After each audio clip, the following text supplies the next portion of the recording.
ہمارا بچہ نیک نہیں ہے، ہمارا بچہ ہم سے تمیز سے بات نہیں کرتا، ہمارا بچہ ہم سے اخلاق سے بات کرتا، میری بیٹی میرے قابو میں نہیں ہے، مائیں پریشان ہیں۔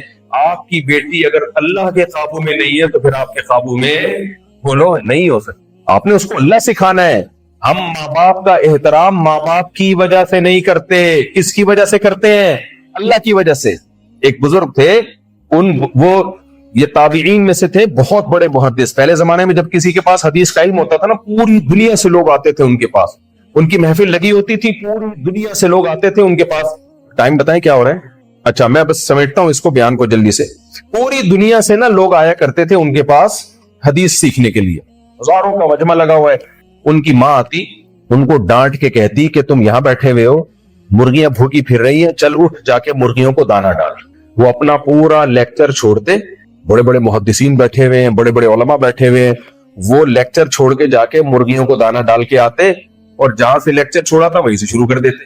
ایک دن ایک شاگرد نے کہا کہ حضرت اتنے بڑے بڑے لوگ آئے ہوئے ہیں آپ کے پاس، مرغیاں ان سے زیادہ اہم ہیں؟ اے بھائی، مرغیوں کی اہمیت آپ کے دل میں ہم سے زیادہ ہے، سبق چھوڑ کے آپ چلے جاتے ہیں۔ انہوں نے کہا خدا کی قسم مرغیوں کی اہمیت نہیں ہے، میری بوڑھی ماں مجھے حکم دیتی ہے جس پیغمبر کی حدیث میں تمہیں پڑھا رہا ہوں اسی پیغمبر نے اللہ کے بعد سب سے بڑا حق کس کا بتایا ہے؟ ماں۔ سمجھ میں نہیں آ رہی میرا خیال ہے۔ دیکھو اپنے آپ کو اور اپنے بچوں کو اگر انسان بنانا، دیکھو انسان کے علاوہ کے بچے دنیا میں بہت ہیں، آپ انسلٹ نہ محسوس کریں بھائی۔ جب کوئی انسان کا بچہ نہیں ہوتا تو اس کو ہم کیا کہتے ہیں؟ نہیں جانور، اتنا کامن لفظ نہ یوز کیا کریں آپ۔ کیا بولتے ہیں ہم اس کو؟ دیکھو اب زبردست بات کی لی۔ انسان کو انسان کا بچہ بنانے کے لیے آپ کو سوسائٹی میں اللہ کو بولو گھر کے ماحول کو انسانوں والا ماحول بنانے کے لیے گھر میں اللہ کو کرنا پڑے گا۔ ابھی ہم نے اللہ کو کیا کر دیا ہے؟ یہ صرف اللہ کے پاس موٹیویشن ہے، ایک مہینہ میں بھوکا پیاسا رکھ لیتا ہے۔ ہمارے ایک استاذ نے بتایا کہ میں نے اپنے والد کے روزانہ پاؤں دبایا کرتا تھا 15 منٹ، ابا کہہ دیتے تھے بس، میں بھی کہہ دیتا تھا بس۔ کہتے ایک دن ابا کی آنکھ لگ گئی تو میں عشاء سے لے کے فجر تک ان کے پاؤں دباتا رہا ہوں۔ فجر میں ابا کی آنکھ کھلی تو انہوں نے کہا اس وقت سے اب تک دبا رہے؟ میں نے کہا جی۔ کہتے اتنی دعائیں دی اور آج وہ دعائیں لگی ہوئی نظر آ رہی ہیں۔ یہ گورنمنٹ کے قانون سے ایسا ہو سکتا ہے ساری رات ابا کے پاؤں دبائے؟ اے بھائی، بخاری مسلم کی حدیث ہے، نبی صلی اللہ علیہ وسلم نے فرمایا پچھلی امتوں میں 3 آدمی غار میں پھنس گئے، پتھر آ کے گرا اور وہ غار میں بند۔ اب ان کو پتا تھا کہ بھوکے پیاسے مریں گے۔ تینوں نے کہا بھائی اللہ سے دعا مانگو کہ کوئی ہم نے زندگی میں نیکی کی ہو نا تو وہ نیکی کا اللہ کو واسطہ دو تاکہ اس مصیبت سے ہم نکلیں۔ میں بہت شارٹ کر کے سنا رہا ہوں۔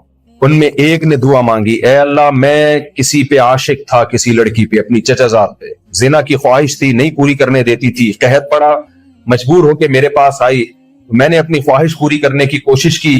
اس نے کیا کہا؟ مجھے پورا موقع مل گیا، لیکن اس نے کہا اتق اللہ، میں تو مجبور ہوں، تو مجبور نہیں ہے، اللہ سے ڈر۔ اے اللہ مجھے پوری قدرت تھی اس پہ لیکن تیرے خوف سے میں پیچھے ہٹ گیا۔ اللہ کے خوف کے علاوہ کوئی ہٹ سکتا ہے؟ عورت کو بھی عورت کا حق شوہر جب دے گا جب اس کے دل میں اللہ کا خوف ہو، ورنہ نہیں دے سکتا ہو۔ تو اے اللہ اگر میں نے تجھے خوش کرنے کے لیے کیا تھا تو جس مصیبت میں آج مبتلا ہوں اے اللہ اس مصیبت سے مجھے نجات دے دے۔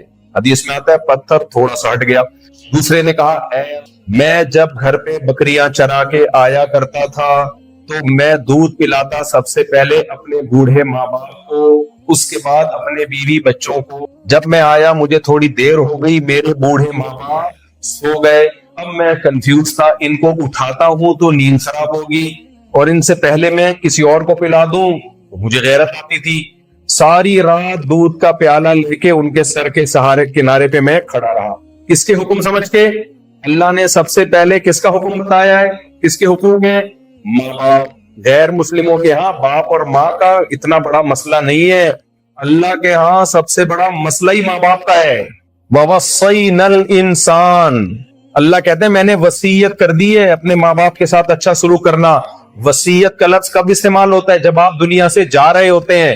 جب آپ دنیا سے جا رہے ہوتے ہیں کوئی آڑی ترچھی چیزوں کی وصیت کرتے ہیں، یہ بہت اہم چیزوں کی کرتے ہیں۔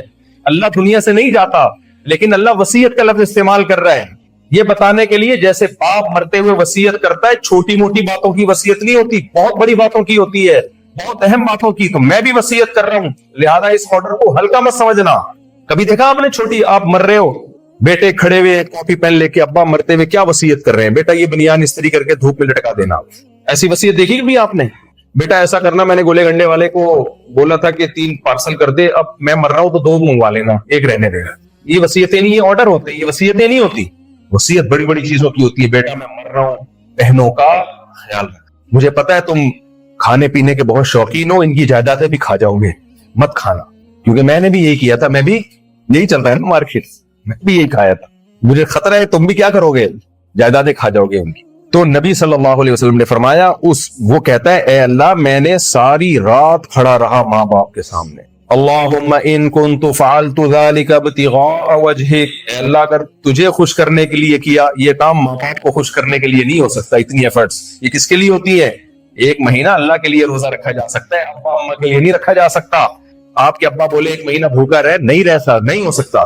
اللہ کہے گا تو ہو جاتا ہے بھائی, ہو رہا ہے لوگ رکھنے. میں تو یہاں حیران ہوں, 9:30 بجے مغرب پوری میں گئے, تم لوگ رمضان میں کیا کرتے تھے؟ ایک آدمی نے پوچھا عاشورہ کا 1 روزہ رکھ سکتے ہیں؟ میں نے کہا ادھر 1 روزہ بھی 2 کے برابر ہے بھائی. کراچی میں ایسے 2 روزے ہو جائیں جس طرح کے آپ کے چلیے 9:30 بجے تو مغرب ہو رہی ہے, 3 بجے صبح صادق اور 9:30 بجے مغرب. تو کتنا مشکل رمضان میں لوگوں نے رکھے, لوگ مجھے بتا رہے ہیں رکھتے ہیں بھائی, کہہ رہے ہیں افطاری کر رہے ہوتے ہیں اور صبح صادق, بس تراویح بھی ایسے ٹھکا ٹھک پڑھتے ہیں, بس صبح صادق کوئی رکھتے ہیں. اور آج سے نہیں رکھ رہے, ہم جب پرانی کتابوں میں دیکھتے ہیں تو اس میں فقہا نے یہ مسئلہ بیان کیا ہے کہ جو نارتھ اور ساؤتھ میں علاقے ہیں وہاں مسلمان کثرت سے روزے رکھتے, اس زمانے سے رکھتے چلے آ رہے ہیں. تو اس لیے آپ گھر میں اللہ کو ان کریں گے تو گھر میں برکت آئے گی, ریلیشن آپ کا کیا ہوگا, بولو مضبوط. تو اس نے کیا, تو نبی نے فرمایا کہ اس نے کہا اللہ میں نے اگر تیرے لیے اپنے ماں باپ کی یہ خدمت کی ہے, جس مصیبت میں آج ہم مبتلا ہیں اس مصیبت سے ہمیں نکال دیے, بہت زیادہ چھڑک گیا. تو میرے بھائی آخری بات بس بیان کو میں سمیٹتا ہوں, دنیا میں بھی خوش رہنا چاہتے ہو, آخرت میں بھی خوش رہنا چاہتے ہو, تو میرے اور آپ کے پاس اسلام کے علاوہ کوئی آپشن. میری جو بہنیں یہاں بیٹھی ہوئی ہے, خواتین یہاں بیٹھی ہوئی ہے, آپ اسلام کو دل و جان سے فالو کرو اور اللہ کے حکم کے آگے چونو چرا مت کرو. ایک بارڈر دے دیا, بس اللہ نے آرڈر دے دیا کہ میاں کی مخالفت کرنی ہے یا ماننی ہے. دیکھو ڈر لگ رہا ہے, یہ کہتے ہیں سربراہ کون ہے, گھر کا سربراہ کون ہے, یہ تو آپ کے فائدے کی چیز ہے. گھر کا سربراہ کون ہے, ہسبینڈ. گھر کا سربراہ کون ہے, ہسبینڈ. اللہ نے مرد کو حکم دے دیا آپ کے لیے صرف آپ کی بیوی کو بول سکتے ہو both are made for each other, کسی اور سے ایسا فری ہونے کی آپ کو اجازت. یہ کس کا حکم ہے, اللہ. دل چاہے یا نہ چاہے, بس اللہ نے بول دیا. گھر کے نان نفقے کی ذمہ داری کس کے ذمہ ہے, مرد کے ذمہ. اولاد کے نان نفقہ کس کے ذمہ, وعلی المولود لہ رزقہن وکسوتہن بالمعروف. اللہ نے بول دیا نا قرآن میں تھوڑی بول رہا ہوں. ادھر ادھر دل مت لگاؤ, آنکھ مٹکا مت کرو. آنکھ مٹکا سمجھتے ہو جو کرتے ہو, اس کو کیا کہتے ہیں؟ یوں سمجھو کہ جتنی عورتیں میری بیوی کے علاوہ ہیں سب پتھر ہیں, میرا ان سے کوئی لینا دینا. لوگ کہتے ہیں ہم سے بدنظری نہیں چھوٹتی, یہ ایک دفعہ فرض کر لو, ہے ہی نہیں میرے لیے, ہے ہی نہیں. حضرت حکیم اختر صاحب رحمہ اللہ تعالیٰ ایک مثال دیا کرتے تھے کہ جو کہتے ہیں نا ہم سے نظر کی حفاظت نہیں ہوتی. دیکھو ضرورت کے وقت دیکھنا تو ایک مجبوری ہے, جائز ہے. کسٹمر کوئی خاتون ہے آ گئی تو ٹھیک ہے, ان سے ڈیلنگ کرنی پڑتی ہے, دفتر میں کسی سے. اللہ دلوں کے حالات کو جانتا ہے. واللہ یعلم المفسد من المصلح, دل کا فسادی کون ہے اور کون فسادی نہیں ہے یہ اللہ جانتا ہے. تو حکیم اختر صاحب رحمہ اللہ تعالیٰ فرمایا کرتے تھے کہ جو لوگ کہتے ہیں نا ہم سے بدنظری نہیں چھوٹتی, کہتے ہیں بتاؤ کوئی مونچھوں والا ایس ایچ او بیٹھا ہوا اور اس کی بیٹی بیٹھی ہوئی ہو اور وہ ایس ایچ او کو دیکھ رہا ہو کہ یہ ادھر دیکھ رہا ہے کہ نہیں دیکھ رہا, چھوٹے گی کہ نہیں چھوٹے گی؟ بھائی تو اللہ کا خوف ایس ایچ او سے کی کم ہے, اور اس میں اپنا فائدہ ہے اس میں. تو اللہ کو آپ گھروں میں ان کریں. کیسے ان کریں, بس میں چند باتیں سمجھا دیتا ہوں. سب سے پہلے کیا کرنا ہے آپ نے, دیکھو ہم ایک مسلم کنٹری میں رہتے ہیں, ہمارے لیے اپنے بچوں کے اور اپنے ایمان کو بچانا آسان. چاروں طرف ایمان کی باتیں ہو رہی ہے, چاروں طرف مساجد. آپ کو یہاں کتنا لمبا سفر کر کے مسجد میں آنا پڑتا ہے. ہم تو گھر سے نکلے سامنے مسجد, اذانوں کی آوازیں صبح شام گونجتی رہتی ہیں, حتیٰ کہ محلے پڑوس میں جنازوں کا بھی پتہ چلتا ہے. آج جمشید کا انتقال ہو گیا, سلیم بھائی کا, امام لوگ کتنے لمبے لمبے جنازے ہوتے ہیں. ہمارے مسجد کے محلے کے امام صاحب تھے, وہ جب کسی کا انتقال ہو جاتا تھا نا تو وہ اتنی ٹینشن دیتے تھے کہ لگتا تھا 2-4 بندے اور مر جائیں گے. پوری رننگ کمنٹری, فلاں کا انتقال ہو گیا, ان کو ہاسپٹل سے لایا جا رہا ہے, پھر ان کو غسل دیا جا رہا ہے, اب جنازے کی چارپائی گھر سے چل پڑی ہے, جنازہ گاہ میں لایا جا رہا ہے. لوگ کہتے تھے رننگ کمنٹری چل رہی ہے, سلیم اللہ سے کلیم اللہ, کلیم اللہ سے ہاکی بھی نہیں چلتی تھی. تو ہم تو میرے بھائی ایک مسلم کنٹری میں رہتے ہیں, چاروں طرف آپ غیر مسلم کنٹری میں رہتے ہو. آپ کے لیے اپنے بچوں کا ایمان بچانا, آپ کے لیے اپنے بچوں سے ریلیشن رکھنا بڑا مشکل ہے. جب تک ریلیشن صرف اسلام پیدا کرتا ہے, میں بار بار یہ بات کہہ رہا ہوں نا, اللہ سے ریلیشن بھی اسلام, مخلوق کا آپس میں ریلیشن بھی اسلام. اگر اسلام کو نکال دو گے تو ریلیشن ہوگا کتنا, nice to meet you, thank you, بس. اس سے زیادہ ریلیشن دیکھو غیر مسلم بھی ملتے ہیں آپس میں, nice to meet you, how are you, fine, ختم. ابا سے مل رہے ہیں, dad how are you, fine, آج فادر ڈے ہے, گلدستہ بھیجا ہے آپ کے لیے, میں آیا ہوں, بیل نہیں کھولے دروازہ, باہر رکھ کے جا رہا ہوں. ریلیشن تو ہے ان کا. ابا آپ کو اولڈ ہاؤس میں جمع کرانا کس کی ذمہ داری ہے؟ یہ, کیونکہ میں آپ کا بیٹا ہوں. میں کیا ہوں؟ آپ کا بیٹا. یہ بھی جب ابا ہوں, بعض نہیں بھی ہوتے, پھر اما ہی ہے سب کچھ. تو ریلیشن کی ایسی کی تیسی ہوگی کہ نہیں ہوگی. مدر ڈے, بھائی ہمارا روز ڈے مدر ڈے ہے, روز ہمارا مدر ڈے ہے. ہم نے ماں باپ کی روز خدمت کرنی ہے. میاں بیوی کا ریلیشن بھی کیا ریلیشن ہے, وہ اپنے خرچے پہ پل رہی ہے, آپ اپنے خرچے پہ پل رہے ہو. رات کو اکٹھے ہو جاتے ہیں, گھر نہیں ہے تو ہوٹل ہو گیا بھائی. رات کو آپ بتاتے ہیں میں اس سلسلے میں حاضر ہوا ہوں, بچے بھی نہیں ہو رہے, وہ بھی اتنی عمر کے بعد جا کے ہوتے ہیں. پھر وہ بچے, وہ ایک آدھ بچہ, ان کو بھائی بہنوں کی نعمت سے محروم. آپ کو اپنا بچپن یاد نہیں ہے کیسے بھائی بہنوں میں کھیلا کرتے تھے؟ کہاں گئے بھائی بہن ہی مارکیٹ سے کیا ہو گئے, شارٹ. ایک آدھ بچہ ہے, وہ بچے ہی ختم. بھائی بہن, بچوں کو بچے دینا, ان پر بھی احسان ہے. ان کو بھائی بہن تو دو کھیلنے کے لیے, کس کے ساتھ کھیلیں گے وہ؟ میں کتنے بچوں کو جانتا ہوں ڈپریشن کے مریض ہیں, ایب نارمل ہیں. کیوں؟ ان کے ساتھ کھیلنے کے لیے بھائی بہن بولو نہیں ہے ہی, ڈپریشن میں چلے گئے. ہمیں تو اپنا بچپن یاد آتا ہے, کتنا کھیلتے تھے, لڑتے بھی, مارتے پیٹتے بھی, سوری شکایتی ٹٹو بنے رہتے تھے ہر وقت. اس نے کیا ہے, وہ کہتے ہیں اس نے کیا ہے. یہ بچپن کی زندگی ایک ہوتی ہے, سب ایسی کی تیسے. تو یہ جوانی کے مزے ہیں. تھوڑی سی ایج آپ کی ہو جائے گی نا, تو پھر میری باتیں آپ کے اچھوں کو بھی سمجھ میں آئیں گی. بھی نہیں آ رہی کیونکہ ابھی آپ جوان ہو, ابھی کوئی کسی کی کوئی گرل فرینڈ ہوگی, کسی کی بوائے فرینڈ, کیا شادی بچے, یہ کیا. بھائی تھوڑا سا بڑھاپا آئے گا. جو بزرگ حضرات بیٹھے ان سے پیش کی معذرت کے ساتھ, کسی نے کہا کہ بڑھاپے میں اور جوانی میں کیا فرق ہے؟ جواب دینے والے نے کہا جوانی میں حسینوں کے نمبر ہوتے ہیں موبائل میں, اور بڑھاپے میں حکیموں کے نمبر ہوتے ہیں. یہی فرق ہے نا. تو اس لیے اپنے گھروں میں بھی اسلام لے آؤ, سوسائٹی میں بھی اسلام لے آؤ. خدا کی قسم بڑی مزے کی زندگی گزرے گی. اللہ کہتا ہے فَلَنُحْيِيَنَّهُ حَيَاةً طَيِّبَةً, مزے کی زندگی صرف اسی کو دوں گا جو اسلام کو فالو کرے گا, صرف اسی کو ملے گی مزے کی زندگی. تو گھروں میں اسلام لانا کیسے, بس یہ میں جلدی سچی مچی میں جلدی بیان کروں. سب سے پہلے آپ نے گھر وہاں لینا ہے جہاں مسجد قریب, مسجد سے رشتہ جوڑنا ضروری ہے. دوسری بات, گھر میں ڈیلی روزانہ کوئی دینی کتاب کا معمول بنائیں.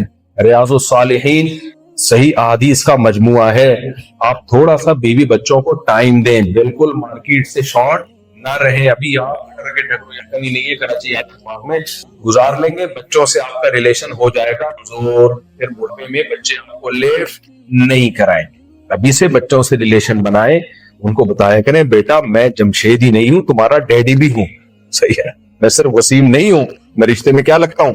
ایک صاحب جاب کرتے تھے نا, سال کے بعد آتے تھے 2 مہینے گھر میں. ایک دن وہ آئے گھر میں تو بیل بجائی, بچہ آیا, کہتے امی سے کہہ رہے کوئی صاحب آئے ہوئے. ابا کے بارے میں کیا کہہ رہے ہیں, امی ایک صاحب آئے ہوئے. تو یہ ہو جائے گا بھائی. تو اس لیے ٹائم دیں, تھوڑا بیٹھا کریں ان کے ساتھ, گھر میں ریاض الصالحین کا معمول بنا لیں. کیا خیال ہے بھائی؟ اور کوشش کریں کوئی گیدرنگ رکھیں, ہوگی آپ لوگ کی گیدرنگ جس میں سب ملا کریں, اور اس میں مذہبی ڈسکشن ہوا کرے. کسی ایسے مذہبی اسکالر کو بلا لیا کرے جو فرقواریت کی آگ نہ لگائے. ایسا نہ ہو آ کے وہ یہ پگڑی ہری پگڑی, ٹانگیں چوڑی پتلی ٹانگیں, رفع الدین نہیں رفع الدین, یہ بحثوں میں آپ لوگ بچے ہوئے ہو, بچا کے رکھو. جو جس طرح پڑھ رہے ٹھیک ہے, پڑھنے دو اس کو. تو یہ ہر ہفتے کوئی نہ کوئی, یہاں بھی ماشاءاللہ علماء ہیں, میں بھی ملا 45 سال سے. ایک بزرگ ہے, کیا نام ہے ان کا, ہاں قاری عبد الوہاب صاحب, 45 سال پہلے یہاں آئے تھے, فری میں بچوں کو پڑھاتے تھے قرآن. لوگ بچوں کو قرآن نہیں پڑھنے دیتے تھے, وہ فری میں پڑھاتے تھے. پوری زندگی ان کی یہاں گزری. ان سے اصلاحی تعلق قائم کریں, اس طرح سے اپنے ریلیشن کو مضبوط کریں. سمجھ رہے ہیں؟ بچوں کو لازمی قرآن پڑھائیں آپ, ٹھیک ہے. اسکول کی تعلیم تو بہت ضروری ہے, تھوڑا قرآن سے رشتہ رہے ان کا, اور تفسیر سے رشتہ رہے ان کا, مسجد سے ان کا رشتہ رہے, آنا جانا لگا کے رکھے. آپ اگر 5 نمازیں نہیں پڑھتے نا تو صرف نماز چھوڑنے کا گناہ نہیں ہوگا، ایمان سے جانے کا خطرہ ہے آپ کا۔ تو اسلام کے علاوہ بھائی دنیا کے پاس نجات کا کوئی راستہ نہیں ہے۔ میں اکثر بیان میں ایک مثال دیتا ہوں، اب مثال تو میں پاکستان کی دوں گا نا، ان علاقوں کے تو مجھے نام یاد نہیں ہے۔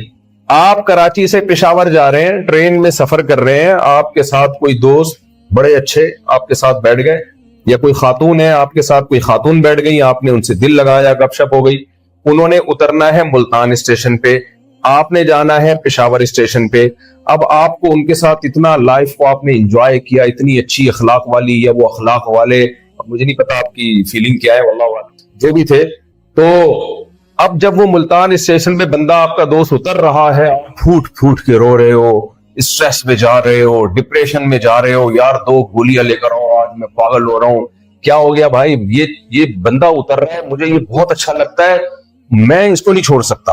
تو لوگ کہیں گے نا بھائی تمہیں جب پتا تھا کہ اس کا اسٹیشن ملتان ہے، تمہارا اسٹیشن پشاور ہے، تو اتنا فری کرانے کی کیا ضرورت تھی، اس کو ٹائم پاس کرتے۔ کہیں گے کہ نہیں کہیں گے؟ اور اگر اتنی ہی محبت ہے تو پھر چلے جاؤ اسی کے ساتھ ملتان۔ آپ نے نہیں یار میرا تو جانا، میرا تو گھر کاروبار خاندان سارا پشاور میں، اچھا چلو پھر اس کو اپنے ساتھ لے جاؤ۔ نہیں بھائی یہ کہاں جائے گا میرے ساتھ، اس کا گھر کہاں ہے، ملتان میں۔ تو لوگ کہیں گے نا تمہاری کھوپڑی کیا ہے، بولو آؤٹ۔ جس سے جتنی محبت کرنی چاہیے، اسلام محبت سے منع نہیں کر رہا، کیونکہ محبت ہی آپ کو کے سارے ریلیشن کو مضبوط کرتی ہے، آپ سے حقوق دلواتی ہے، دوستیاں یاریاں یہ ساری محبت ہی کی وجہ سے بنتی ہیں۔ اگر ہمارے دل میں پیسے کی ذرا سی بھی محبت نہ ہو تو ہم پیسہ کمائیں گے کیا؟ نہیں کمائیں گے، خود بھی برباد ہوں گے، آئندہ آنے والی نسلوں کو بھی برباد کریں گے۔ تو دولت کی محبت بھی ٹھیک، عزت کی محبت بھی ٹھیک، شہرت کی محبت بھی ٹھیک، یہ سب نیچرل ہے۔ انسان اپنی تعریف سن کے خوش ہوتا ہے۔ جو بہت نیک لوگ ہوتے ہیں نا، جب ان کے سامنے تو کہتے ہیں نہیں ہمیں تو کوئی خوشی نہیں ہو رہی، یہ جھوٹ بول رہے ہوتے ہیں، اندر سے ان کے لڈو پھوٹ رہے ہوتے ہیں، اندر سے کیا ہوتا ہے، لڈو پھوٹ رہے ہوتے ہیں، یار اور تھوڑی سی اور مکھن لگا کے تعریف۔ یہ سب چیزیں نیچرل ہیں۔ اخبار میں جب انسان اپنا نام دیکھتا ہے خوش ہوتا ہے، یوٹیوب پہ اپنا کوئی تعارف دیکھتا ہے خوش ہوتا ہے، یہ سب چیزیں نیچرل ہیں۔ لیکن اسلام کہتا ہے انسانوں کو چاہتوں کو اعتدال میں لے کر آؤ، لمٹ کو کراس کرنے کی کوشش نہ کرو۔ اگر ہم اللہ اس کے رسول صلی اللہ علیہ وسلم کو، اسلام کو فالو نہیں کرتے تو 100% یہ لمٹ کراس ہوگی۔ عثمان لیاقت رحیم یار خان سے کہتے ہیں جی شریعت میں جو چیز حرام ہے وہ حرام ہے اور جو چیز حلال ہے وہ حلال ہے، تو یہ کیوں کہا جاتا ہے کہ بعض فقہا کے نزدیک حلال ہے اور بعض فقہا کے نزدیک حرام ہے؟ شرعی حکام تو سب ایک جیسے ہی ہوتے ہیں نا بھی لکھا ہوا ہے آخر میں۔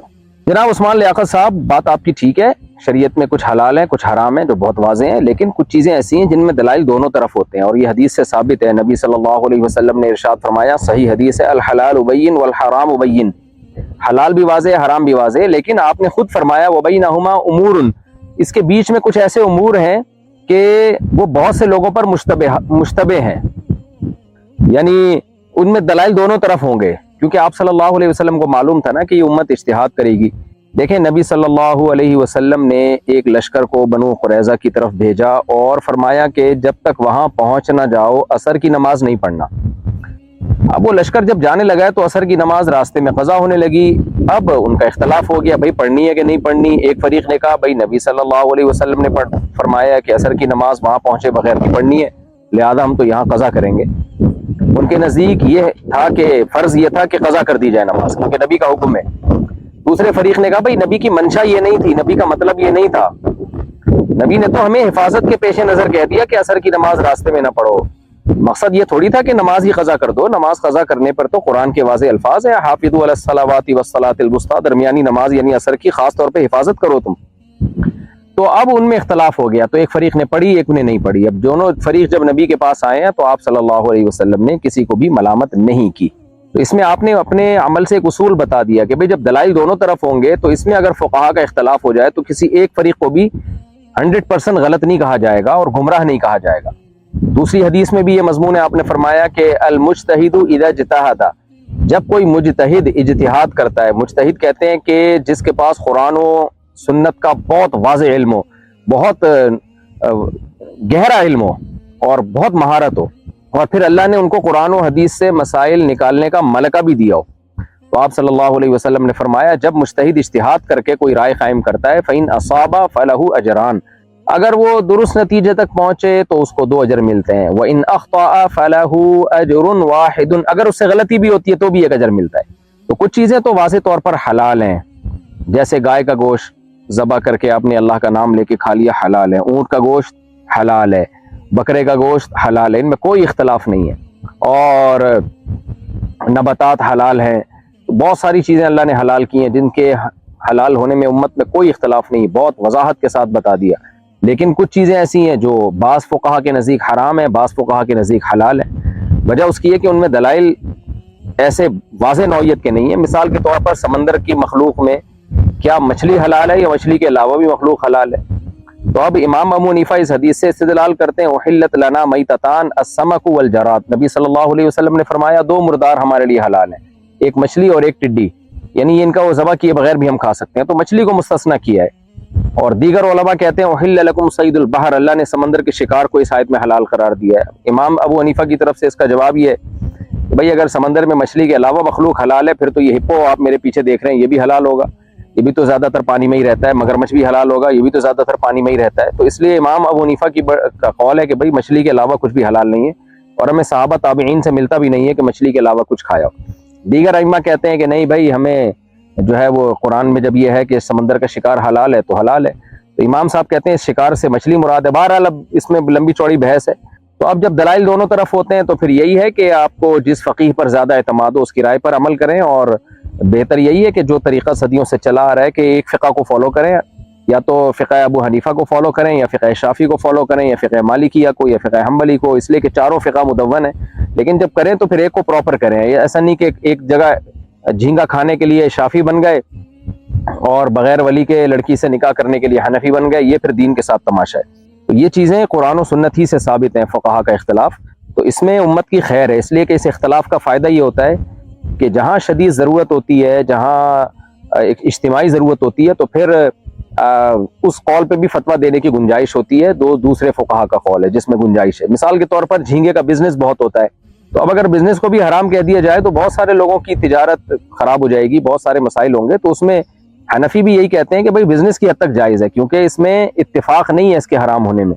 تو اس اختلاف میں رحمت ہے، لیکن نارملی ایک فقہ کو فالو کرنا چاہیے اور باقیوں کو بھی ٹھیک سمجھنا چاہیے. تو میں نے یہ آپ کے اس سوال کا جواب دیا ہے کہ فقہا میں اختلاف کیوں ہوتا ہے، اور یہ کیوں کہا جاتا ہے کہ بعض فقہا کے نزدیک حرام ہے، بعض فقہا کے نزدیک حلال ہے. اس لیے کہ اجتہاد اس امت کا خاصہ ہے. اس امت کو اللہ نے اجتہاد کی صلاحیت دی اور ان کو فقہا کو حکم دیا کہ آپ غور و فکر کریں، اور یہ قرآن سے بھی ثابت ہے اجتہاد کا حکم.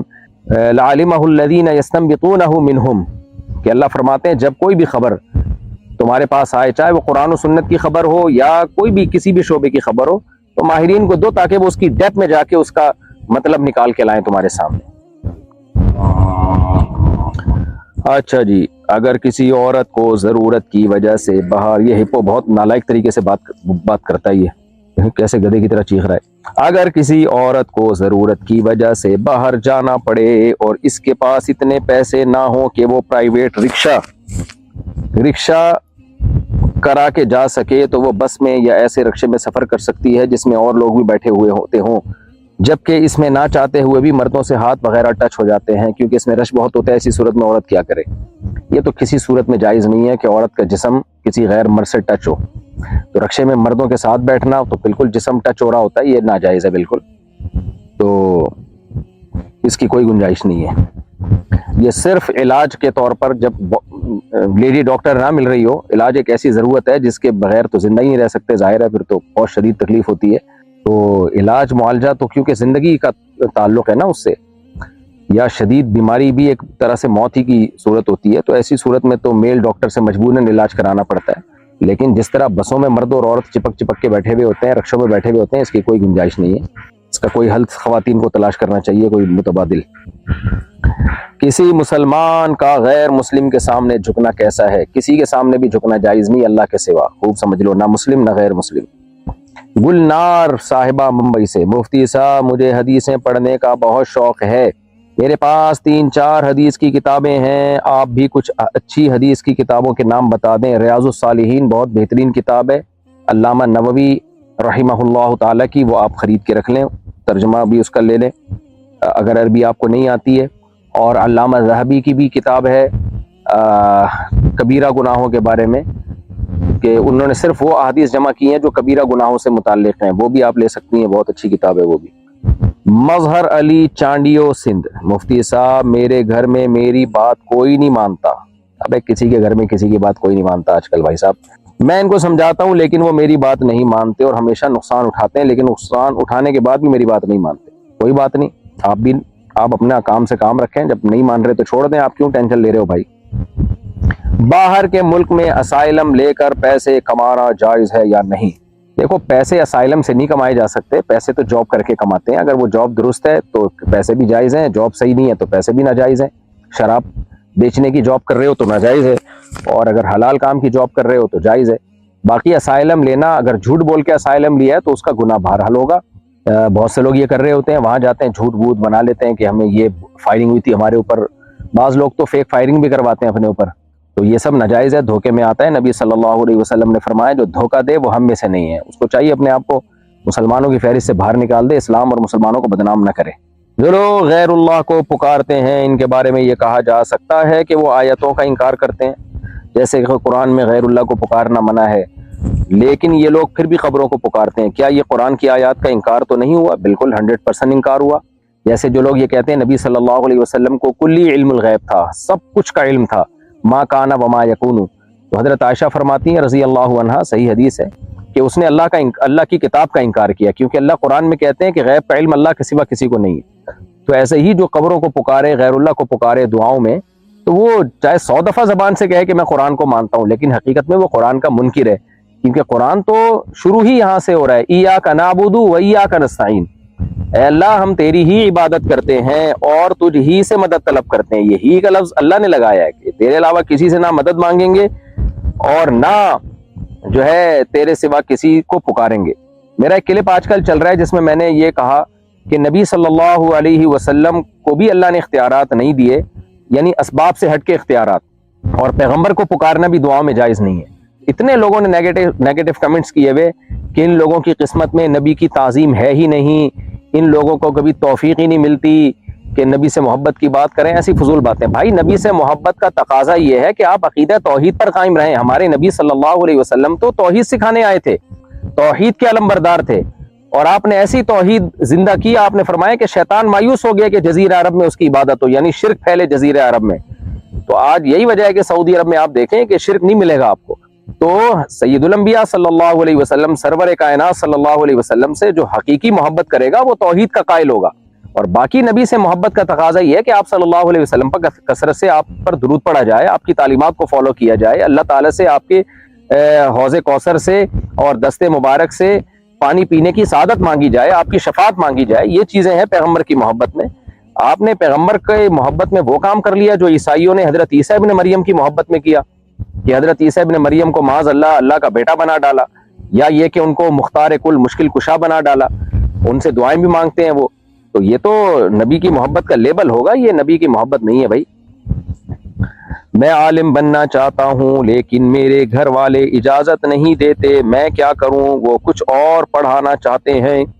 دیکھو اگر آپ کے گھر والوں کو کمانے کی پرابلم ہے اور آپ کما رہے ہیں، یا آپ کما سکتے ہیں فیوچر میں، بوڑھے ماں باپ کا سہارا بنیں گے، اکلوتے ہیں، تو پھر تو آپ ماں باپ کی بات مانیں، کیونکہ ظاہر عالم بننے کے بعد بہت سو کے پاس سورس آف انکم نہیں ہوتی، وہ غربت میں ہی گزارا کرنا پڑتا ہے۔ میجورٹی کی تو علماء کی بیچاروں کی یہی حالت ہے، پھر بھی لوگ صبح شام علماء کو برا بلا کہتے رہتے ہیں، یہ مولوی ایسے مولوی ایسے۔ کبھی آؤ مدرسوں میں خوشبو لگا کے تو ہم آپ کو دکھائیں گے مولوی کتنی کم تنخواہوں میں کتنی کتابیں بچوں کو پڑھا رہے ہوتے ہیں، اور آپ کی یونیورسٹیوں میں ایک گھنٹے کے پروفیسر کتنے پیسے لے رہے ہوتے ہیں۔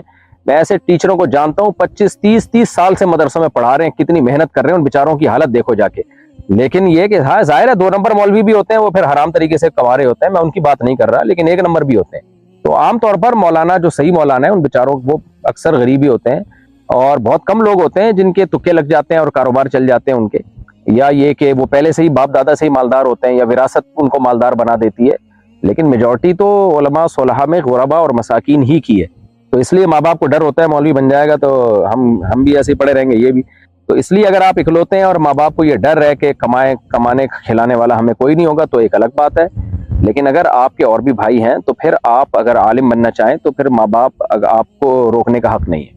یہ مسئلہ بھی علماء نے بیان کیا ہے اور صحیح شریعت کے دلائل کو سامنے رکھ کے ہی بیان کیا ہے کہ ماں باپ کے حقوق کی بھی ایک لمٹ ہے۔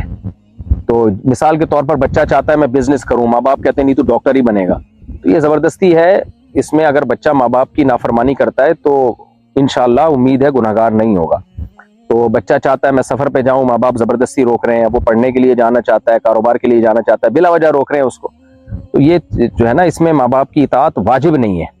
تو ایسی یہاں بھی یہی مسئلہ ہے۔ تو اگر آپ جو ہے عالم بننا چاہتے ہیں اور ماں باپ روک رہے ہیں تو محبت سے ماں باپ سے بات چیت کریں، ان کو سمجھائیں کہ میں دنیا اور آخرت میں آپ کے لیے فخر کا ذریعہ بنوں گا، آپ کی مغفرت کا ذریعہ بنوں گا، دین کی خدمت اللہ مجھ سے لے گا۔ محبت سے ان کو سمجھائیں، بدتمیزی بد کلامی نہ کریں، تو بن سکتے ہیں آپ اگر اس تفصیل کے بعد جو میں نے بتائی ہے۔ عبد الرحمن صاحب ملتان سے، میں پہلے بہت گالیاں دیتا تھا کیونکہ میرے دوست ایسے ہی تھے، لیکن پھر میں نے توبہ کی اور گالیاں دینا چھوڑ دی۔ اب میں حافظ قرآن ہوں، سبحان اللہ، اور پابندی سے نماز بھی پڑھتا ہوں اور والدین کی خدمت بھی کرتا ہوں، لیکن مجھے کہیں ٹھوکر لگتی ہے تو میرے منہ سے فوراً گالی نکل جاتی ہے، لیکن میں کسی کو دیتا نہیں ہوں، یعنی اپنے پاس سنبھال کے رکھی ہوئی وہ گالیاں کبھی کبھار نکل جاتی ہیں۔ مجھے ڈر ہے کہ میری اس وجہ سے پکڑ نہ ہو جائے۔ میرے بھائی یہ جو گالیوں کی عادت ہے نا، یہ بھی چرس اور ہیروئن کی طرح ہوتی ہے، نہیں چھوٹتی۔ جب ایک دفعہ منہ پہ گالیاں آ جائیں، عادت پڑ جائے، نہیں چھوٹتی۔ تو اب اس کا حل یہی ہے کہ آپ کے منہ سے جب گالی نکلے آپ کچھ پیسے صدقہ کریں اور یہ التزام کریں اپنے اوپر کہ جب بھی مجھ سے میرے منہ سے گالی نکلے گی، بے شک کسی اور کو نہ نکلے، ہوائی فائرنگ ہی ہو، تو میں اتنے پیسے صدقہ کروں گا، اور اماؤنٹ اتنا ہونا چاہیے کہ تھوڑا سا دل پہ چوٹ لگے کہ یار کچھ جیب سے نکلا ہے، اور اتنا زیادہ بھی نہیں ہونا چاہیے کہ وہ پیسے نکالنا ہی مصیبت بن جائے آپ کے لیے، اتنا کم بھی نہیں ہونا چاہیے کہ آپ کو کوئی تکلیف ہی نہ ہو۔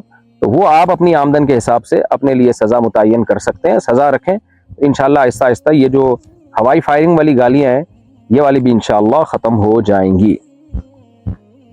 میرا بھائی 5ویں کلاس تک پڑھا ہوا ہے، لیکن میں جس جگہ پہ بیٹھا ہوا ہوں نا، یہاں شیر بھی آ سکتا ہے، اور یہاں کچھ دن پہلے ادھر آ کے پانی پی رہا تھا شیر، تو بس ہمت کر کے بیٹھا ہوا ہوں۔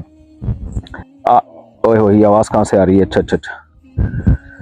اچھا میرے بھائی، یہاں بہت دفعہ آئے ہیں شیر اور ہپو وپو تو بہت آتے رہتے ہیں، کوئی پیچھے سے آ رہا ہو تو مجھے آپ لوگ پہلے بتا دینا بھائی۔ اچھا میرے بھائی، میرا بھائی 5ویں کلاس تک پڑھا ہوا ہے، لیکن بہت اچھی انگلش آتی ہے، کم پڑھا ہوا ہونے کی وجہ سے اچھی جگہ رشتہ نہیں ہو رہا، تو کیا ہم نقلی مارک شیٹ بنا سکتے ہیں؟ دھوکہ دینا جائز نہیں ہے میرے بھائی، میٹرک کر لو نا، کیا جا رہا ہے؟ جب انگلش سیکھ لی تو میٹرک کرنا تو اور آسان ہے۔ میرا بھائی 5ویں کلاس تک پڑھا، اچھا یہ ہو گیا۔ انڈیا سے کسی نے پوچھا ہے، مفتی صاحب، استغفر اللہ بھائی صاحب، کہہ رہے ہیں مجھے لڑکوں کی طرف رغبت ہے، میں کوئی گناہ نہیں کرتا اور انشاءاللہ گناہ کرنے کا سوچوں گا بھی نہیں، لیکن دل و دماغ میں لڑکوں ہی کی سوچیں آتی ہیں، غلط خیالات آتے ہیں، خود کو بہت کنٹرول کیا ہے لیکن میری عادت ختم نہیں ہو رہی، کیا میرے لیے یہ آزمائش ہے؟ یقیناً آزمائش ہے، بہت بڑی آزمائش ہے۔ آپ لڑکوں کی طرف دیکھنا چھوڑ دیں، ان کا تصور کرنا چھوڑ دیں، اور فوراً سے پہلے آپ شادی کریں، جتنا جلدی ہو سکے۔ آپ جتنا دیر سے شادی کریں گے نا، آپ کی عادت بگڑتی چلی جائے گی، اور پھر عورت میں اور بیوی میں وہ آپ کو اٹریکشن ہی ختم ہو جائے گی۔ تو اس لیے جلد سے جلد آپ شادی کریں، تو شادی کرنے کے بعد انشاءاللہ آہستہ آہستہ آہستہ آپ کے دل میں یہ اٹریکشن ہی ختم ہو جائے گی۔ نہیں ہو تو دوسری بھی کر لیں آپ۔ تو جتنا انسان نیچر پہ چلتا ہے نا، اتنا غیر فطری چیزوں سے دور ہو جاتا ہے وہ۔ تو آپ جلد سے جلد نکاح کریں گے، انشاءاللہ آپ کی یہ عادت ہی ختم ہو جائے گی، اور آپ کو رغبت ہی ختم ہو جائے گی۔ اور جب تک جو ہے نکاح نہیں ہوتا، آپ اپنے آپ کو دور رکھیں، یہ بہت بڑی آزمائش ہے۔ اگر آپ گناہ سے بچیں گے، اس کے بدلے میں اللہ آپ کو دنیا اور آخرت کی بہت زیادہ انشاءاللہ برکتیں عطا فرمائے گا۔ اور اگر خدا نہ خواستہ اس گندگی میں پڑ گئے نا، تو پھر بہت مصیبت ہو جائے گی اس گندگی سے نکلنا۔ میری بیٹی کے دادا اس کے نام پر کچھ پیسے بینک میں رکھنا چاہ رہے ہیں، میں منع کر رہی ہوں لیکن وہ میری نہیں سن رہے، ایسے مجھے کیا کرنا چاہیے؟ منع کرنا چاہیے آپ کو۔ سود سے پیسے کمائیں گے، بچی کو بھی حرام کھلائیں گے، تو منع کریں، اور یہ کیا یہی ہو سکتا ہے؟ مان جائیں ٹھیک ہے، نہیں مانیں تو جو آپ کی استطاعت ہے اس کے بقدر ہی منع کر سکتی ہیں آپ، اس سے زیادہ کیا آپ مکلف نہیں ہیں۔ خاندان کے دوسرے لوگوں کو بتائیں۔ اچھا بیٹی بھی آپ کی ہے نا، تو پھر تو آپ سختی بھی کر سکتی ہیں، دادا سے بولیں میری بیٹی ہے، میں اب حرام کام کے لیے آپ میری بچی کا پیسہ استعمال کر رہے ہو، تو تھوڑا سا آپ جتنی آپ کے اندر استطاعت ہے اتنی آپ سختی کر سکتی ہیں۔ اگر 4 رکعت والی نماز میں پہلی اتحیات بھول جائیں تو نماز ہوگی یا نہیں؟ جی ہاں، سدہ صاحب سے نماز ہو جائے گی۔ سلمان علی میرٹھ انڈیا سے، میں آن لائن لیڈیز سوٹ کا کام کرتا ہوں، ویسے تو اکثر مال خرید کر بیچتا ہوں، لیکن اس دفعہ میرے ایک جاننے والے نے مجھے مال دیا ہے، اس کی قیمت مجھے بتا دی ہے، میں اس کی تصویریں لگا کر اپنا پروفٹ رکھ کر بیچوں گا، جبکہ مال پر میرا پورا قبضہ بھی نہیں ہے۔ جب آرڈر آئے گا تو دوست سے لے کر کسٹمر کو دے دوں گا۔ کیا یہ کام کرنا جائز ہے؟ جبکہ اس میں میرا رسک بھی ہے کہ اگر کسٹمر نے مال واپس کر دیا تو اس کے جو چارجز لگیں گے وہ نقصان میرے اوپر آئے گا۔ بھائی اس کو رسک نہیں کہتے کہ واپس کرنے میں جو چارجز آئیں وہ نقصان آپ پر ہو۔ رسک کا مطلب یہ ہوتا ہے کہ ایک چیز آپ کے قبضے میں آئے، اس دوران وہ اگر چھن گئی، ضائع ہو گئی تو آپ کا نقصان ہو۔ تو یہ جو آپ نے طریقہ بیان کیا ہے نا، یہ جائز نہیں ہے۔ دیکھیں، کیونکہ آپ نے نہ پہلے کپڑا خریدا اور نہ اس پہ قبضہ کیا، خریدے اور قبضے کیے بغیر آگے کسی کو بیچ دیا، یہ تو صریح حدیث میں اس کی مخالفت ہے۔ آپ صلی اللہ علیہ وسلم نے فرمایا لا تبیع ما لیس عندک، جو چیز تمہارے پاس ہی نہیں ہے، تمہاری ملکیت میں ہی نہیں ہے، تم اس کو بیچ نہیں سکتے آگے۔ تو اب یا تو آپ ایسا کریں کہ اپنے دوست سے پہلے خرید لیں، خرید کے اپنے قبضے میں یا اپنے کسی نمائندے کے قبضے میں لے لیں، پھر آگے آپ بیچیں، جو سمپل طریقہ ہے۔ دوسرا طریقہ یہ ہے کہ آپ بیچیں نہیں، آپ بیچنے کا وعدہ کریں۔ آپ کسٹمر سے کہیں کہ بھائی یہ کپڑا ہے تو میں تمہیں انشاءاللہ بیچوں گا، میں تمہیں دوں گا فیوچر میں، تم اگر دلچسپی رکھتے ہو تو میں ارینج کرتا ہوں اور اتنے کا دوں گا۔ تو وہ کہتے کہ ٹھیک ہے میں انٹرسٹڈ ہوں، تو آپ نے اپنے دوست سے وہ خریدا، اپنے قبضے میں لیا، پھر آپ کسٹمر کو کہیں ہاں بھائی تم خریدتے ہو، تم نے کہا تھا کہ میں خریدوں گا تو بتاؤ اب خرید رہے ہو؟ وہ کہتے ہیں ہاں میں خرید رہا ہوں، تو آپ بیچتے ہیں۔ اگر وہ کہے نہیں میں نہیں خرید رہا تو پھر وہ آپ کی ہیڈک ہے، آپ کو رکھنا پڑے گا۔ یہ طریقہ جائز ہے۔ اور تیسرا طریقہ یہ ہو سکتا ہے کہ آپ خرید کے بیچیں ہی نہیں، بلکہ آپ دو پارٹیوں کے درمیان کمیشن ایجنٹ بن جائیں۔ آپ کسٹمرز کو یہ کہیں کہ بھائی یہ میں تمہیں ارینج کر کے دوں گا، اور بیچنے والے کو بھی کہیں کہ یہ کپڑا تمہارا ہے، میں بکواؤں گا، اور لہذا اس میں جو بھی چارجز آئیں گے، اگر وہ واپس کرتا ہے اس کے چارجز یا کسی بھی، وہ سارے تمہارے ذمہ ہیں، میرا کام ہے اپنا کمیشن لے کے پتلی گلی سے نکل جانا۔ تو یہ بالکل کلیئر کریں، تو اس طرح سے آپ اس کو خرید و فروخت اس کی کر سکتے ہیں۔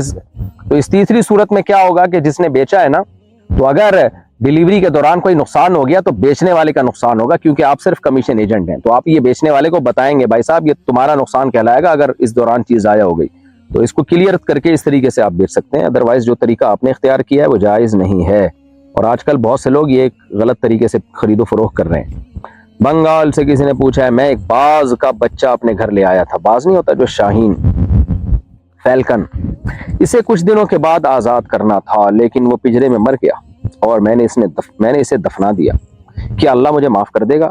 میں بس اس کو آزاد کر دیتا، لیکن میں چاہتا تھا کہ اسے اس کے ماحول میں پہنچا دوں، اور اس دوران وہ مر گیا۔ کوئی بات نہیں، آپ کی نیت اچھی تھی، آپ مر گیا تو مر گیا، یہاں بندے مر رہے ہیں بھائی یہاں، تو کوئی مسئلہ نہیں ہے، آپ نے کوئی جان کے نہیں مارا اس کو۔ بیوی کو پیٹنے کے بعد بھی اگر وہ نماز نہیں پڑھتی تو کیا نکاح باقی رہے گا؟ بھائی بیوی کو کون پیٹتا ہے بھائی؟ آپ بیوی کو محبت سے سمجھائیں، نماز پڑھ لیا کرو، پڑھ لے ٹھیک ہے، نہیں پڑھے تو اب کیا کر سکتے ہو اس زمانے میں آپ۔ باقی نکاح کا اس سے تعلق نہیں ہے، نکاح نہیں ٹوٹتا اس سے۔ کیا عورت ناپاکی کی حالت میں فون یا کسی اور ڈیوائس پر قرآن پڑھ سکتی ہے؟ نہیں جی، ناپاکی کی حالت یعنی مینسز کی جو حالت ہے اس میں عورت کے لیے زبان سے تلاوت جائز نہیں ہے، اس طرح مرد کے لیے بھی حالت جنابت میں زبان سے تلاوت جائز نہیں ہے۔ انتخاب عالم انڈیا سے، معراج کی رات نبی کریم صلی اللہ علیہ وسلم نے بہت سے انبیاء کی امامت کی جبکہ وہ سارے انبیاء دنیا چھوڑ کر جا چکے تھے، یہ کیسے ہوا؟ اللہ تعالیٰ کو یہ قدرت ہے کہ اللہ تعالیٰ جو ہے انبیاء کی ارواح کو جمع کر دیں، تو اللہ تعالیٰ نے تمام انبیاء کی روحوں کو بیت المقدس میں جمع کر دیا اور نبی صلی اللہ علیہ وسلم نے ان کی امامت کی اسی دنیا میں جاگتی حالت میں۔ تو یہ اللہ کے لیے پاسبل ہے۔ اشکال جب ہوتا ہے جب ہم کہتے ہیں کہ وہ ان انبیاء نے خود یہ کام کیا ہے، یہ کسی انسان نے یہ کام کیا ہے، یہ تو اللہ سب کچھ کر سکتا ہے۔ باقی اس میں حکمت تھی تاکہ نبی صلی اللہ علیہ وسلم کی فضیلت تمام پیغمبروں پر ثابت کی جا سکے، کیونکہ نماز سب سے بڑی عبادت ہے اور نماز میں سب سے اہم مقام ہے مصلی امام کا۔ تو اللہ تعالیٰ نے نبی صلی اللہ علیہ وسلم کی امامت میں تمام پیغمبروں کو نماز پڑھوائی تاکہ نبی کی عملی طور پر فضیلت ثابت ہو جائے کہ دیکھو جب نماز ہوگی تو امام تمام پیغمبروں کے سید الانبیاء محمد صلی اللہ علیہ وسلم ہی ہوں گے۔ تو اللہ نے پریکٹیکلی یہ کروا کے دکھایا تاکہ آپ صلی اللہ علیہ وسلم کی فضیلت پر مہر لگ جائے۔ جس مقروض کے پاس قرض ادا کرنے کے لیے ذاتی گھر کا بھی آپشن نہیں ہے تو وہ قرض ادا کیسے کرے؟ کوئی وسائل بھی نہیں ہے اس کے پاس، تو بیٹھا رہے پھر آرام سے۔ لیا کیوں تھا بھائی؟ جب ادا کرنے کی گنجائش ہی نہیں تھی، قرض لیا کیوں تھا؟ باقی یہ ہے کہ اب یہ ہے کہ کوشش کرتا رہے، اللہ سے دعا مانگتا رہے، یہی ہوگا۔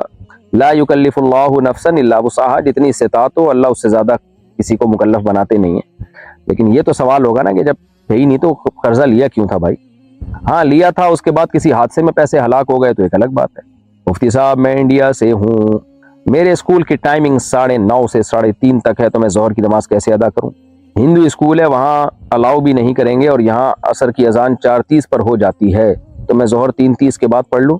دیکھیں 4:30 پہ اگر اثر ہوتی ہے تو ظہر آپ 3:30 کے بعد پڑھ سکتے ہیں بالکل، لیکن ظہر کی نماز جو ہے نا مثل اول سے پہلے پڑھ لینی چاہیے. مثل اول کا مطلب یہ ہے کہ جو عصر کا وقت جس کو ہم شافعی وقت سے تعبیر کرتے ہیں، جو اول وقت عصر کا، جس میں ہر چیز کا سایہ ایک مثل ہوتا ہے، احتیاط اسی میں ہے کہ ظہر اس سے پہلے باہر صورت پڑھ لی جائے. تو آپ دیکھیں کہ ظہر کس وقت شروع ہو رہی ہے، تو اس سے پہلے یعنی عصر کا ٹائم کس وقت شروع ہو رہا ہے، جو مثل اول والا عصر ہے، مثل اول والی عصر ہے. تو جب مثل اول کا ٹائم شروع ہو رہا ہے تو اس سے پہلے آپ ظہر پڑھ لیں. میرا خیال ہے انڈیا میں 4:30 بجے مثل اول ہی ہوتی ہے، تو اس سے پہلے آپ ظہر پڑھ لیں.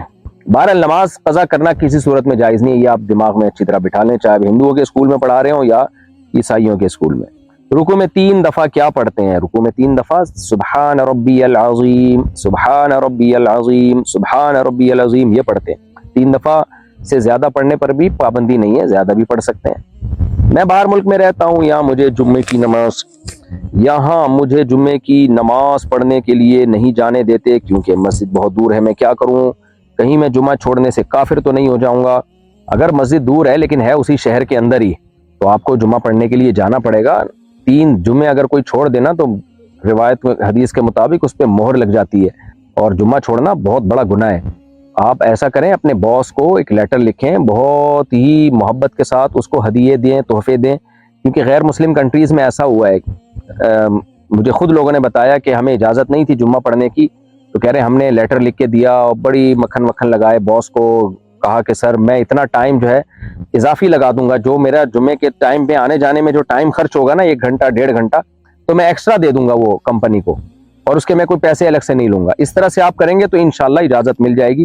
اور اگر آپ سمجھتے ہیں بہت دور ہے پھر بھی نہیں ملے گی تو 4-5 بندے اور تلاش کریں آپ اپنی کمپنی میں ہی، جہاں آپ جاب کرتے ہیں مسلمان تلاش کریں تو وہیں پر جمعہ قائم کریں پھر. لیکن بہرحال شہر کے اندر اگر جمعے کی نماز ہوتی ہے تو آپ کو جمعہ پڑھنا پڑے گا.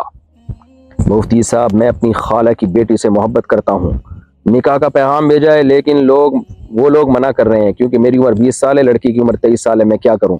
تو لوگ تو منع کریں گے کیونکہ ان کو تھوڑی محبت ہے، محبت تو آپ کو ہے نا، تو آپ کا دل چاہ رہا ہے نا، لوگوں کا دل تھوڑی چاہ رہا ہے. تو لوگ تو کریں گے کہ وہ تو کیڑے نکالتے رہیں گے. خود جو آپ کو منع کر رہے ہیں ان میں سے کسی کو عشق ہو جاتا تو پھر دیکھتے، وہ تھوڑی مانتا کسی کی. اس لیے آپ بھی اگر بے وقوف ہیں تو لوگوں کی باتوں میں آ کے منع کر دیں. اگر آپ کو تھوڑی سی اللہ نے سینس اور عقل دی ہے تو لوگوں کی باتوں میں نہ آئیں، اور جہاں آپ کا دل چاہ رہا ہے وہاں آپ شادی کر لیں، چاہے 3 سال عمر میں بڑی ہو یا 30 سال عمر میں بڑی ہو، اس سے کوئی فرق نہیں پڑتا. آپ کو اگر دل چاہ رہا ہے تو کریں آپ. میری شادی کو 10 سال ہو گئے ہیں، میں دوسری شادی کرنا چاہتا ہوں، جس سے دوسری شادی کر رہا ہوں اس کو پتہ نہیں ہے کہ میں شادی شدہ ہوں، کیا اس کو بتانا ضروری ہے کہ میں شادی شدہ ہوں اور میرے 4 بچے ہیں؟ جی ہاں بتانا ضروری ہے. اگر آپ نہیں بتائیں گے دھوکے کا گناہ ہوگا. یہ بدترین خیانت ہے بیوی کے ساتھ کہ آپ شادی کر رہے ہو اور اس کو بتا نہیں رہے کہ پہلی یہ بھی موجود ہے، 4 بچوں کے باپ ہو آپ، اور آپ چھپا رہے ہو. یہ بہت ہی بے غیرتی ہے، کیونکہ مجھے غصہ اس لیے آ رہا ہے کہ لوگ یہ بے غیرتی کرتے ہیں، اسلام کی جو اجازت ہے اس کا غلط فائدہ اٹھاتے ہیں. چلو پہلی جب شادی ہو رہی تھی اس وقت تو آپ کے نکاح میں کوئی عورت ہی نہیں تھی نا، اس وقت آپ نے کر لی. اب جب دوسری ہو رہی ہے تو آپ کو دوسری کو تو بتاؤ آپ کہ میں جو ہے پہلی میری بیوی موجود ہے اور میں 1 دن بعد آپ کی باری دوں گا اور میرے 4 بچے بھی ہیں، سب بتائیں. آپ کو کچھ چھپانا جائز نہیں آپ کے لیے. جیسے ہم صحابہ کے بارے میں کہتے ہیں کہ فلاں صحابی شہید ہوئے، تو اس کو اگر اس طرح کہہ دیں کہ وہ قتل ہوئے تو کیا یہ جائز ہے؟ ہاں یہ بھی جائز ہے، کوئی حرج نہیں ہے. قرآن میں خود ہے کہ افئن مات او قتل انقلبتم علی اعقابکم. اسی طرح یا ایھا الذین آمنوا لا تكونوا كالذین کفروا وقالوا لاخوانهم اذا ضربوا في الارض او ماتوا لو كانوا عندنا ما ماتوا وما قتلوا. تو قتل کی نسبت بھی جائز ہے کہ ان کو قتل کر دیا گیا لہذا وہ شہید ہو گئے، قتل کی وجہ سے شہید ہوئے. تو قتل ہونا اور شہید ہونا ایک دوسرے کے اپوزٹ نہیں ہے، اس سے کوئی فرق نہیں پڑتا. البتہ شہید کے لیے شہید کا لفظ استعمال کرنا چاہیے، یعنی یوں کہہ دیں کہ وہ قتل ہو گئے اس کی وجہ سے وہ شہید ہیں، لقب اس کو شہید ہی کا دینا چاہیے جو اللہ نے اس کو ایک اعزاز دیا ہے. اچھا بھائی، اگر کسی گناہ کو نہ کرنے کا اللہ سے وعدہ کیا ہو پھر اس گناہ کو کر لے تو کیا اس کی معافی ہو جائے گی؟ بہت بڑا جرم ہے. اللہ سے آپ نے ایگریمنٹ کیا تھا کہ میں یہ گناہ نہیں کروں گا, اسی ایگریمنٹ کی وجہ سے اللہ نے آپ کے وہ گناہ بھی معاف کیے, اب آپ وہ ایگریمنٹ توڑ رہے ہو. اتنی بڑی بری بات ہے کہ خدا سے کیے ہوئے ایگریمنٹ کو آپ توڑ رہے ہو. بہرحال اگر توڑ دیا تو یہ گناہ در گناہ ہو گیا, لیکن اب اس کا بھی حل یہی ہے کہ دوبارہ توبہ کریں, یہی حل ہے. تو دوبارہ اللہ سے ایگریمنٹ کریں اور دوبارہ سے نیت کریں کہ میں جو ہے اب گناہ نہیں کروں گا, کیونکہ اس کے علاوہ اب کوئی چارہ ہے نہیں. تو اللہ تعالیٰ معاف کرنے والا ہے, وہ 100 بار بھی کوئی توبہ کرے تو معاف کر دیتا ہے, لیکن توبہ توڑنے سے پہلے یہ بات سوچنی چاہیے کہ کر کیا رہے ہو آپ, اللہ سے کیے ہوئے ایگریمنٹ کو آپ توڑ رہے ہو. کیا اپنے والدین کی چیز بغیر پوچھے کھا لینا چوری ہے؟ ہاں جی, والدین کی چیز بغیر پوچھے کھا لینا چوری ہے, لیکن یہ ایسی چوری نہیں ہے کہ جس پہ ہاتھ کٹتا ہو. بہرحال ہے تو چوری, بری چیز ہے. اب کیا کھا رہا ہے یہ مجھے نہیں پتا. اب میں جیسے کھایا کرتا تھا, جب بھی دودھ میں ملائی جمی ہوتی تھی تو چپکے سے میں کھا لیا کرتا تھا. ابا اماں غصے ہوتے تھے, ابا تو نہیں اماں غصے ہوتی تھی, دودھ کا بیڑا غرق ہو جاتا تھا. تو یہ بھی چوری تو تھی بہرحال, لیکن کیا کریں, اب ملائی ہم سے چھوڑی نہیں جاتی تھی. تو ہم کچن میں گھستے تھے اور دیکھتے تھے, ڈھکن ہٹایا ڈڑنگ کر کے, اتنی موٹی ملائی جمی ہوئی ہے, فوراً چمچ سے ساری صاف کی, دودھ کا کیا بیڑا غرق. وہ دن اب بھی یاد آتے ہیں. بہرحال کوئی ترغیبی کام نہیں ہے, نہیں کرنا چاہیے یہ. پھر پٹتے بھی تھے الحمدللہ. تو لیکن بہرحال چوری یہ نہیں کرنی چاہیے.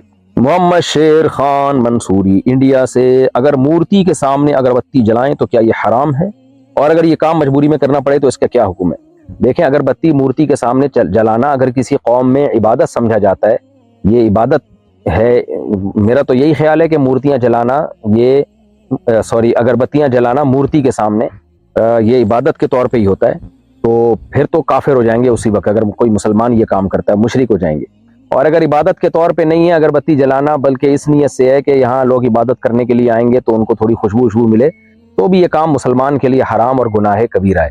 باقی مجبوری میں کرنا پڑے تو کیا مجبوری ہے, جان کا خوف ہے تو الگ بات ہے. اور اگر ملازمت ہی یہی ہے تو پھر تو ناجائز ملازمت ہے. کیوں اگربتیاں جلا رہے ہو بھائی مندر میں جا کے؟ ان کو, غیر مسلموں کو ان کی کام کرنے دو جو ان پہ سوٹ کرتے ہیں, آپ مسلمانوں والے کام کرو. ہاں, جان کا خوف ہو تو ایک الگ بات ہے. کیا شوہر کے اوپر بیوی کا ضروری نان نفقہ واجب ہے, یا جیسے وہ خود کھاتا پہنتا ہو وہی بیوی کو پہنانا کھلانا ضروری ہے؟ کیونکہ اگر کہیں گے کہ ضروری نان نفقہ واجب ہے تو کنجوس شوہر اپنی بیویوں کو 2 وقت کا کھانا کھلا کر کہیں گے ہم نے اپنے فرائض پورے کر دیے.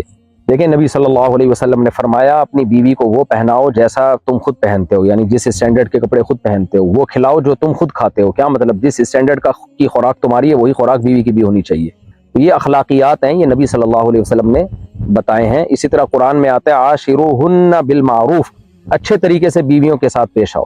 تو باقی قانون یہ ہے, ایک ہوتا ہے اخلاقیات, ایک ہے قانون. کیا مطلب, کورٹ کے ذریعے عورت شوہر سے کتنا نان نفقہ لے سکتی ہے؟ تو کورٹ کے ذریعے اتنا نان نفقہ لے سکتی ہے جتنا اس خاتون کے خاندان میں رواج تھا.